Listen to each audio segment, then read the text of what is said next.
சோஸ்மா எனப்படும் 2012 பாதுகாப்பு குற்றங்களுக்கான சிறப்பு நடவடிக்கைகள் சட்டம் மீதான மறு ஆய்வு கடைசி கட்டத்தில் உள்ளது. பரிந்துரைக்கப்பட்ட திருத்தங்கள் விரைவிலேயே நாடாளுமன்றத்தில் தாக்கல் செய்யப்படும் என உள்துறை அமைச்சு தெரிவித்துள்ளது.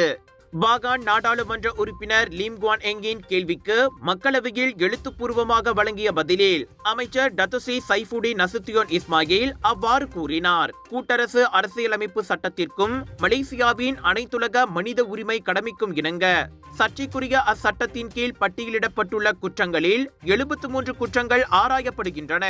சோஸ்மா சட்டத்தின் கீழ் கைதாகி தடுத்து வைக்கப்படுவோரை ஜாமீனில் எடுக்கவே முடியாது என்ற சட்டப்பிரிவை நீக்கிவிட்டு அந்த அதிகாரத்தை நீதிமன்றத்திடமே திரும்பி ஒப்படைக்கவும் பரிசீலிக்கப்படுகிறது. இந்த மறு ஆய்வு போலீஸ், சட்டத்துறை தலைவர் அலுவலகம், சுஹாகாம் எனப்படும் மலேசிய மனித உரிமை ஆணையம், நீதித்துறை, அரசு சார்பற்ற அமைப்புகள், கல்வியாளர்கள், சட்ட வல்லுநர்கள் போன்ற தரப்புகளுடனான கலந்தாய்வை உட்படுத்தியுள்ளது. ஒரு விரிவான மற்றும் சமநிலையான முடிவு எட்டப்படுவதை உறுதி செய்யும் வகையில் கலந்தாய்வுகள் தொடருவதாக சைஃபுடின் தெரிவித்தார்.